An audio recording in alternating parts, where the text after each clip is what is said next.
Hello guys, welcome to another video of stock market friends. Phytochem Remedies India Limited कैसे एक upcoming IPO आज के दिन open हो रहा है। जानेंगे complete analysis, business model, financial condition, performance, GMP कितना चल रहा है, लिस्टिंग कितना मिलेगा, अप्लाई करें या फिर नहीं, फाइनल डिसीजन क्या लेना चाहिए, इन सभी पॉइंट्स को डिस्कस करेंगे। चलिए फ्रेंड्स, वीडियो को स्टार्ट करते हैं। और ये कोई रिकमेंडेशन वीडियो नहीं है, इसलिए जो भी फाइनल डिसीजन होगा अपनी रिस्क पर लीजिएगा।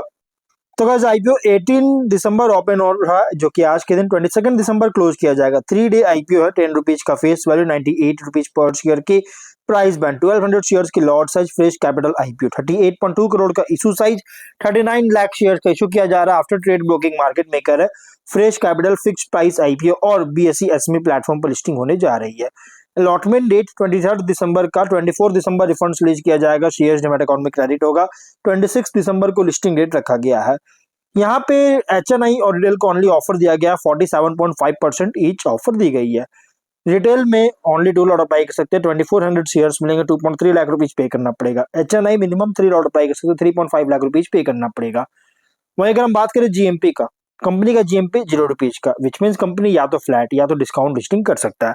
बिजनेस 2002 में इनकॉर्पोरेट किया गया था, जो कि कंपनी कोरुगेटेड बॉक्सेस और कोरुगेटेड बोर्ड सॉल्यूशंस, जो कि प्राइमरली केटर कर रहा है food and beverage, FMCG, pesticides, pharmaceuticals, automotive, जो कि इन सभी इंडस्ट्रीज को प्राइमरीली केटर कर रहा है। इसका मैन्युफैक्चरिंग करती है प्रोडक्ट, इन दो प्रोडक्ट्स का, जो कि जम्मू में बेस्ड है। कंपनी जो जम्मू बेस्ड है, 2 यूनिट है जम्मू में, जो कि यूनिट 1 जो है total allocated area 43,360 square feet में, यूनिट 2 जो कि 1.73 लाख स्क्वायर फीट एरिया में जो है सो फैला हुआ एलोकेट किया गया है।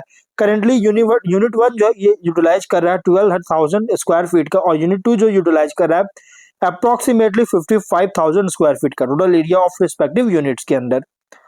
प्रोडक्ट्स में गाइस कोरुगेटेड बॉक्सेस, जो कि 3 प्लाई, 5 प्लाई और 7 ply, printed corrugated boxes, corrugated rolls और कोरुगेटेड पैड्स एंड सीट्स। 30 सितंबर को अकॉर्डिंग 51 एम्प्लॉयज का टोटल टीम था। कंपनी मैन्युफैक्चरिंग मार्केटिंग करता है इन प्रोडक्ट्स का, और जो कि हाईली कॉम्पिटिटिव फ्रैगमेंटेड सेगमेंट में ऑपरेट हो रहा है। अगर हम बात करें प्रोडक्ट्स, तो हाईली और कॉम्पिटिटिव फ्रैगमेंटेड सेगमेंट में ऑपरेट हो रहा है। अभी फिलहाल अगर देखिएगा तो फार्मा सेगमेंट के साथ कंपनी कुछ भी नहीं कर रहा है, बल्कि प्रोडक्ट्स को कुछ फार्मा कंपनीज को सप्लाई करता है प्रोडक्ट्स को, लेकिन कुछ फार्मा कंपनीज को जो है सो प्रोडक्ट सप्लाई करता है, बल्कि फार्मा सेगमेंट के साथ काम नहीं करता अभी कंपनी का। अगर देखा जाए तो कुछ भी नहीं है।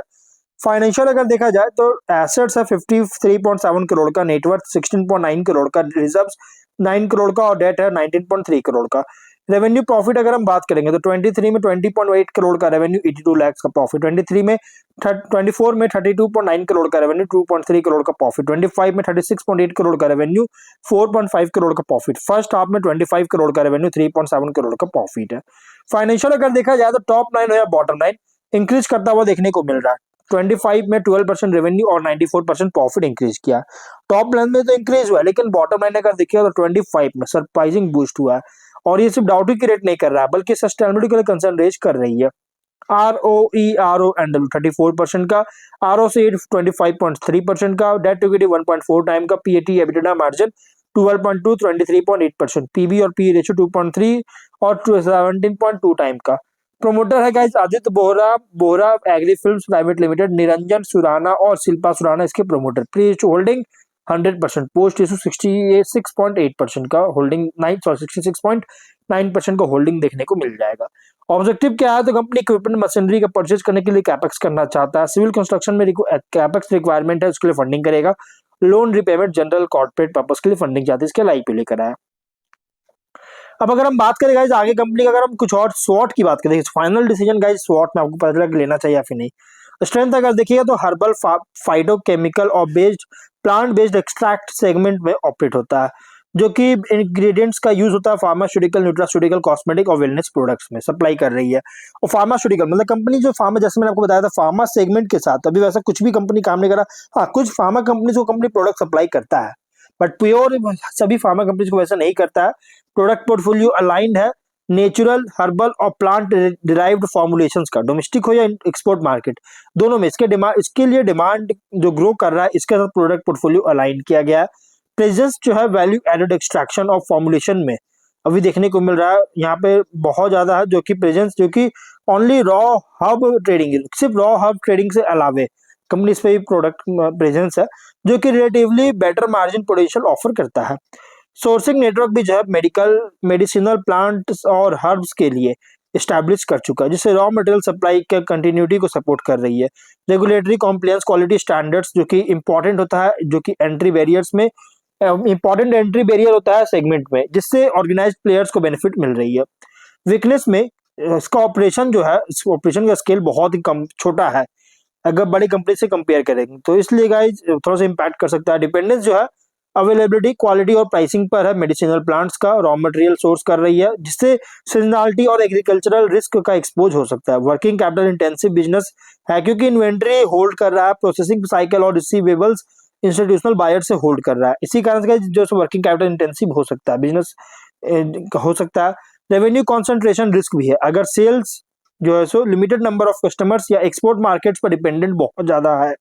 अपॉर्चुनिटी में ग्लोबल डिमांड जो है herbal medicine, nutraceuticals, Ayurveda based products का और नेचुरल कॉस्मेटिक्स का बहुत तेजी से राइज हो रहा है, जिससे लॉन्ग टर्म स्ट्रक्चरल ग्रोथ जो है सो देखने को मिल सकता है।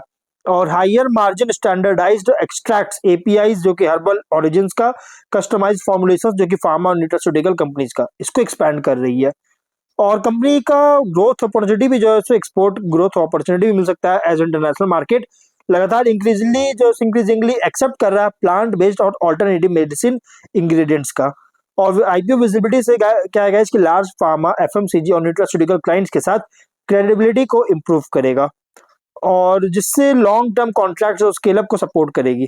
थ्रेट अगर देखिए तो रेगुलेटरी रिस्क, जैसे iOS norms, export regulation, quality standard, international compliance requirement है, इसमें कोई भी चेंज होता है तो इसमें ऑपरेशन को इम्पैक्ट कर सकता है।